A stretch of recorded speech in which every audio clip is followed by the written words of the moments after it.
안녕하세요. 오늘은 우리의 몸이 삶과 기억을 어떻게 담아내는지 마치 살아있는 이야기책처럼 말이죠. 네, 흥미로운 주제입니다. 보내주신 자료, 나는 몸이로소이다, 삶, 기억, 그리고 몸의 지혜 발췌문을 통해서 한번 깊이 파헤쳐보려고 합니다. 네. 여기서 던지는 핵심 질문은 이거 같아요. 우리 몸은 그저 어떤 물리적인 존재일까요?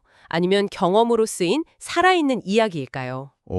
정말 생각해 볼 만한 질문이죠. 이 글은 그 답을 찾기 위해 40년 간격을 둔 두 번의 자전거 국토 종주 경험을 비교하고 있습니다. 아, 40년 간격이요? 네. 같은 활동인데도 시간이 흐르면서 몸이 느끼는 감각이나 기억이 어떻게 달라지는지, 특히 엉덩이 통증이라는 아주 생생한 기억을 중심으로요. 엉덩이 통증이요? 뭔가 재미있는데요.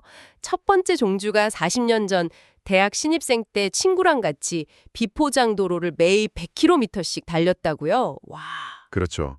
그때는 뭐 체력도 넘쳤을 테고, 정말 대단한 도전이었겠네요. 근데 다른 무엇보다 기억에 남는 게 그 극심한 엉덩이 통증이었다고요? 네.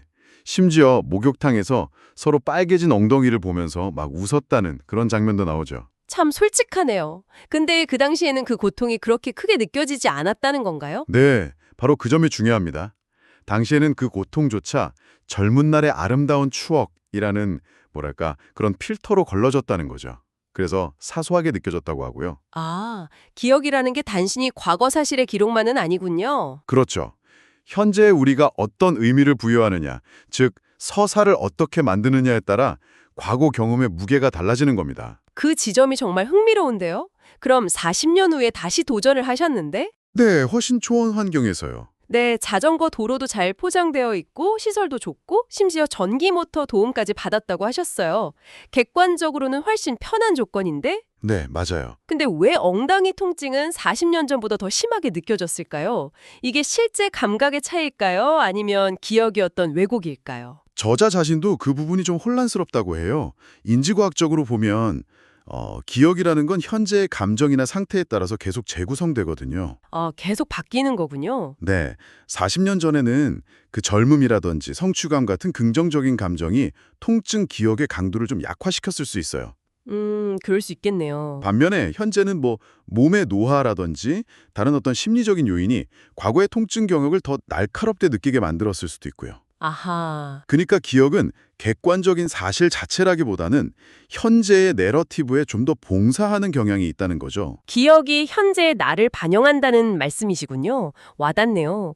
근데 또 인상 깊었던 게 몸이 스스로 통증을 피하는 법을 배운다는 이야기였어요. 아, 네. 그 부분도 중요하죠. 40년 만에 다시 자전거에 앉으니까 처음에는 당연히 아팠는데 시간이 지나면서 몸이 저절로 통증을 덜 느끼는 자세를 찾아갔다고요.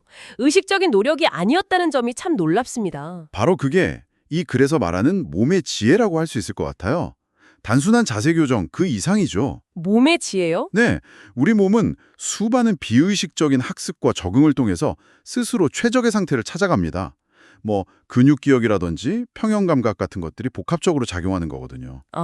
그렇군요. 그래서 통증이라는 실제 자극, 그 실제와 그 경험이나 기억이라는 현상은 분리되지 않고 몸 자체가 이 모든 것의 총체라는 겁니다. 나는 나도 모르는 몸의 지혜고 몸이 바로 나다. 저자의 이 외침이 있다 그걸 보여주죠. 와, 몸이 바로 나다. 자전거랑 완전히 한 몸이 된 것처럼 느껴지는 경험도 언급되잖아요. 핸들 없이도 균형을 잡는 그런 순간들? 맞습니다. 마치 도구가 몸의 일부가 되는 것처럼요. 숙달되면 그렇죠. 네, 그러다가 시간이 지나면 그 감각이 좀 희미해지지만 다시 시작하면 몸속 어딘가에 남은 흔적이 되살아난다는 것도 참 신비롭고요. 네, 그렇죠.